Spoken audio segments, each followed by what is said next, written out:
모렐라벨리 간단히 볼게요.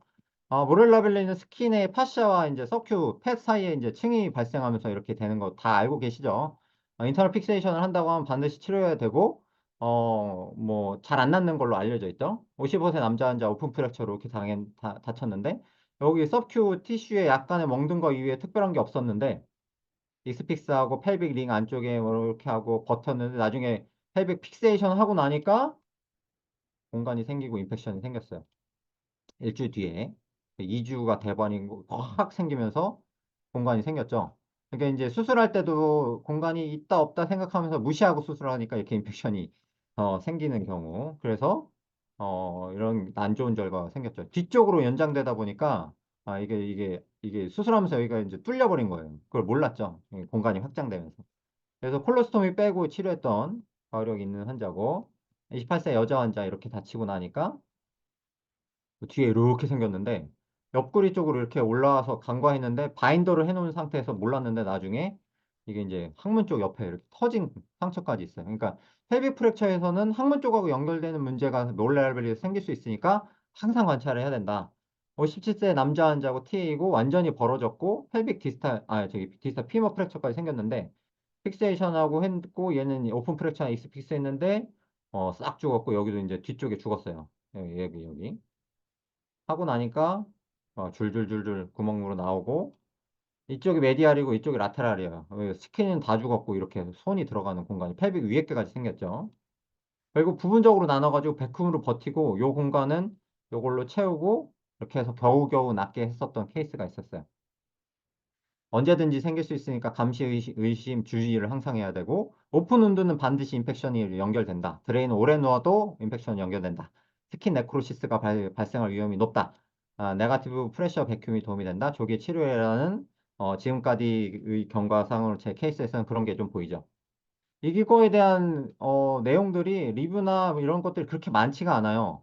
과거의 내용들이 많고 최신에도 뭐 별게 없어요. 왜냐 케이스가 많지 않다 보니까 이걸 대량으로 연구하는 것도 어려운 것 같고 어쨌든 앞에 봤던 리뷰를 종합해서 내용을 좀 보면 트리트 오모트 옵션에는 그냥 단순히 감는 거, 그 다음에 아스피레이션 하는 거, 드레인으로 빼내는 거, 클레로데시스, 서저리 요 정도로 나눌 수가 있어요. 컴프레션 밴디지는 뭐 8케이스밖에 안 되는데 이 리뷰에서 3개밖에 성공을 못했다. 대부분 실패했다. 컨저베이티브 트리트먼트 시행할 수가 있는데 어쨌든 실패 확률이 높아요. 이걸로 해서 낫는 걸 꼬라지를 못 봤어. 어쨌든 아스피레이션하고 퍼큐텐스 드레인지 시행할 수 있는데 이것만으로는 단독해서 잘 낫지 않는다고 하지만 의외로 어큐트 페이스나 크로닉 페이스에 아스피레이션하고 이따가 이제 나올 건데 덱사메서선을 인젝션 하는 케이스가 저는 요즘은 작은 것들은 그렇게 하고 있어요. 어쨌든 단독으로는 잘 낫지 않는다고 되어 있고 스클레로데시스라고 해서 약물주의라는 거 있죠. 독시사이클린 뭐 여거 에리스로마이신, 방코마이신 어쩌고저쩌고들이 많아요. 근데 저희 병원에서는 예전에 한 7, 8년 전에는 방사선과 선생님이 이걸 해주셨는데 지금 오신 선생님은 스킨 네크로시스가 발생할 수 있다고 아예 안 해주세요. 근데 이제 개인적으로 이 용량이나 이런 것들은 제가 잘 모르지만 요렇게 뭐 500g, 500mg을 솔루션은 25cc 영유 셀라인에 섞고 뭐 오토클레이브 돌리고 뭐 15분 어쩌고저쩌고 이런 것들이 이런 프로토콜들이 있긴 있는데 이것이 효과를 얼마나 발휘하고 스킨 네크로시스 위험을 얼마나 증가시키는지에 대해서는 저는 아직 경험이 없고 레퍼런스가 별로 없고 제 경험으로는 한 케이스 있었어요. 근데 조금 큰 케이스인데 조금 낫긴 하더라고요. 이제 서울대는 어떻게 하는지 잘 모르겠고 인하대는 어떻게 하는지 잘 모르겠네요. 나중에 한번 얘기해 주시고 로컬 드레이니지로 뭐 드레인을 넣는지 석션 드레이너지를 아니면 백큐움을 넣든지 요거는 인펙션이나 재발의 위험이 있긴 하지만 어쨌든 치료 확률이 그래도 절반 이상은 되는 것 같아요. 컴플리케이션 리스크가 있다는 건 주의를 하면서 시도를 해야 되고 어쨌든 수술적으로 오픈 데브리만 하고 티슈를 수처하는 방향으로 파이브로 티슈를 안쪽에 있는 거 큐리티지 하는 방향의 서지컬 트리트먼트를 하는 방법도 있습니다. 어쨌든 컴플리케이션으로 스킨이 죽을 수 있고 네크로시스도 인펙션 될 수 있다는 걸 알고 계시고 대부분의 트리트먼트 가이드라인들은 이런 식으로 되어 있어요. 크로닉과 어큐트를 나누는데 어떻게 나누냐 대부분 기간 한 4주를 기준으로 나누고 MRI를 촬영해서 파이브로틱 티슈가 캡슐을 형성하면은 크로닉으로 봐요. 이렇게 하면 컨저베이티브 트리트먼트 방법 드레이너지만으로는 안 낫는다 라고 판단을 하니까 서지컬적이나 인터벤션이 뭔가를 들어가야 된다고 판단을 하는 거고 어큐트는 드레이너지 시켜보고 기다려보자는 방향으로 컨저베이티브를 할 수 있다.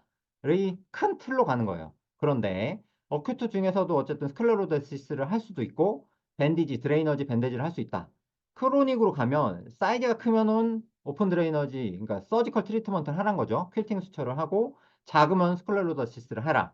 라는 가이드라인이 있고 심톰 여부에 따라 파이브로스 캡슐에 따라 요것과 비슷한 형태로 가는 트리트먼트 방법이 있어요. 그래서 결국 트리트먼트 가이드라인의 초점은 크로닉이냐 어큐트냐를 구분하는 거, 심텀이 있냐 없냐를 구분하는 거로 가는데 저는 그걸 개의치 않고 그냥 사이즈로 트리트먼트를 생각을 해요. 어쨌든 가이드라인은 이런 식으로 돼 있다.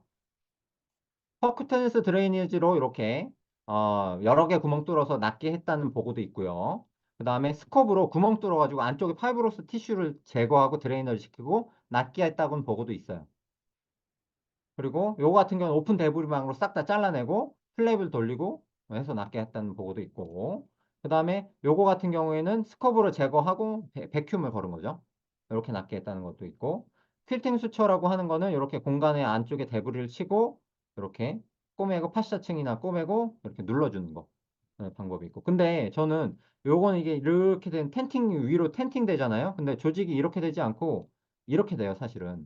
그래서 제가 하는 퀼팅 수처는 요렇게 리섹션을 하고 당겨가지고 이 데드 스페이스 자체를 줄이는 거예요. 요대로 그냥 수처를 해버리면 얘가 우글거리면서 퀼팅이 되거든요. 그래서 데드 스페이스가 많이 남기 때문에 저 같은 경우는 잘라서 수처를 해요. 그래서 환자에서 멀티플하게 이렇게 안쪽에 긁어내주고 그 다음에 이 막을 제거하고 이게 제가 조금 인시어전 넣고 보니까 다 뚫려 있더라고요. 그래서 왕창에서 이만큼 잘라낸 다음에 이 매약을 잘라내고 수처를 이렇게 해서 낫게 했던 경우가 많은데 저는 이제 귀찮아서 이렇게 하는데 흉터가 많이 남긴 해요. 이렇게 실이 그대로 노출되면. 근데 앞에 언급한 대로 이렇게 손풍대 같은 걸 해놓으면 쿠션대에서 눌리는 영역도 좀 넓어지고 압력도 좀 분산하고 그러면 스킨 좀 죽을 네크로시스 될 가능성도 좀 떨어지는 것 같긴 해요.